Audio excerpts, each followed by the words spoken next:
इस स्टडीज के इस लेक्चर में बात होगी बिना सबूत, विदाउट एलिमनी डाइवोर्स लेना है, वो भी एक तरफा कैसे ले सकते हैं, किस नियम के अंतर्गत ले सकते हैं। कुछ समय पहले एक ऐसा ही जजमेंट देखने को मिला जिसमें यह स्पष्ट दिखा कि जहां पर पति के पास में कोई भी सबूत नहीं था, इसके बावजूद भी पति को विदाउट एलिमनी डाइवोर्स मिल गया। और इस केस में यहां पर पति ने पत्नी की कोई भी इनकम भी कोर्ट के अंदर साबित नहीं की थी। ना पत्नी ने अपनी तरफ से कहा कि मेरे पास रोजगार है, मेरे पास संपत्ति है, मेरे पास पैसा है, ऐसा पत्नी ने भी नहीं कहा।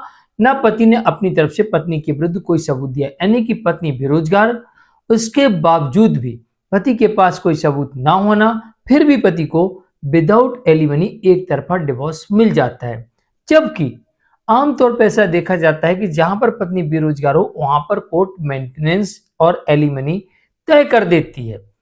और ऐसी अवस्था में जहां पर पति के पास में डाइवोर्स के लिए पर्याप्त सबूत ना हो, वहां पर डाइवोर्स देने से भी इनकार कर दिया। चलिए आपको बताते हैं किस नियम के अंतर्गत पति ने without alimony, without evidence court से पत्नी से डिवोर्स ले लिया, वो भी ऐसी पत्नी जो बेरोजगार है।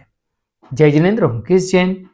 वीडियो को लाइक और शेयर कर दीजिए। और इस तरह के जजमेंट्स का पैकेज पाने के लिए, जिसमें लगभग आपको 200 जजमेंट्स मिलते हैं, निश्चित जानकारी के लिए दिए गए नंबर पर आप हमें संपर्क कर सकते हैं। तो चलिए शुरुआत करते हैं। इसके पीछे का नियम क्या है, इसे समझ लीजिए। दरअसल इस केस में पति ने सबसे पहला काम किया कि पत्नी के विरुद्ध दाम्पत्य पुनर्स्थापन का केस फाइल किया। पत्नी ने इस केस में घोर लापरवाही की और इसका जजमेंट पति के फेवर में चला गया। पति ने इस डिक्री का निष्पादन करा लिया, क्योंकि एक्स पार्टी आदेश था, पति ने निष्पादन करा लिया। तो अब पति के पास में एक नहीं दो डिक्रियां हो गई सेक्शन 9 की। अब पति ने यहां पर कंटेम्प्ट ऑफ कोर्ट फाइल नहीं किया कि पत्नी कोर्ट के आदेश का पालन नहीं कर रही। मैं कई बार बोला कि इस तरह के मामले में कंटेम्प्ट ऑफ कोर्ट फाइल नहीं होता, बल्कि कंटेम्प्ट ऑफ कोर्ट फाइल करने जाओगे तो आपकी डिक्री ही कोर्ट कैंसिल कर देगी, क्योंकि इंसानों के ऊपर इस तरह के आदेश का कोई जबरदस्ती से प्रभाव नहीं डाल सकते। तो ऐसी अवस्था में कोर्ट ये कहेगी भाई वो नहीं आ रही है, तो हम आपकी डिक्री को ही कैंसिल कर देते हैं। तो यहां पर पति ने ये नहीं किया, यहां पर पति ने सेक्शन 9 की डिक्री का निष्पादन करा लिया। और जब निष्पादन हो जाता है, जबकि आप जानते हैं निष्पादन किसमें होता है, निष्पादन सीपीसी में होता है। सीपीसी के ऑर्डर 21 रूल्स 32 के अंतर्गत आपको निष्पादन करवाना होता है। तो यहां पर पति ने निष्पादन करा लिया। अब पति ने कोर्ट में कंटेम्प्ट ऑफ कोर्ट फाइल नहीं किया, सीधे जाकर डायरेक्टली डिवोर्स का केस फाइल कर दिया। और कोर्ट ने इस केस में यह माना कि अभी तक पत्नी पति के विरुद्ध कोई भी सबूत नहीं दे पाई जिसमें पति के ऊपर लगाए गए किसी भी आरोप का आरोप सिद्ध होता हो।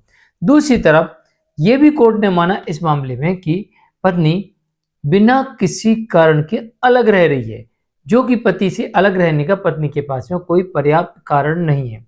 तीसरा कोर्ट ने इस मामले में यह भी माना कि जब पत्नी बिना किसी कारण के अलग रह रही है तो उसे भरण पोषण की राशि भी प्राप्त करने का अधिकार नहीं है। चौथा कारण कोर्ट ने यह भी माना कि जब पत्नी पति के साथ रहने के लिए तैयार ना हो, किसी भी कंडीशन में पति रखना चाहता हो, पत्नी पति के साथ रहने के लिए तैयार ना हो और कोर्ट के आदेश का पालन ना करे, तो इससे स्पष्ट दिखाई देता है कि पत्नी पति के साथ रहने में इंटरेस्टेड नहीं है और वो अपनी मर्जी से अलग रह रही है। इस कारण से इस केस में पति को डिवोर्स दिया जाता है। तो इस मामले में एक तरफा डाइवोर्स के केस में पति को एक पैसा भी एलिमनी नहीं देना पड़ा और साथ ही पत्नी से डिवोर्स मिल गया। कोर्ट ने यह माना कि पत्नी बिना किसी कारण के अलग रह रही है, पति के बुलाने पर भी नहीं आ रही है, कोर्ट के आदेश का पालन भी नहीं कर रही है और पति के विरुद्ध कोई भी सबूत अभी तक नहीं दे पाई है। तो ऐसी परिस्थिति में प्रतीत होता है कि पत्नी अपनी मर्जी से बिना किसी कारण के अलग रह रही है और इस कारण से यहाँ पर पति के फेवर में डिवोर्स का आदेश आ जाता है और वो भी विदाउट एलिमनी। तो आप भी अपने केस में इस तरह से पक्ष रखकर और ऐसा डिवोर्स आपके केस में भी हो सकता है। लेकिन ध्यान रहे, जहां पर पति की कोई गलती ना हो और पति पत्नी को साथ रखने के लिए तैयार हो, फिर भी पत्नी बिना किसी रीजन के अलग रह रही हो, तब ऐसी परिस्थिति में सेक्शन 9 का जो आदेश है वही सबूत के तौर पर काम करता है और यही एविडेंस कोर्ट ने माना और इसी के आधार पर पति को विदाउट एलिमनी डिवोर्स की डिक्री प्रदान कर दी।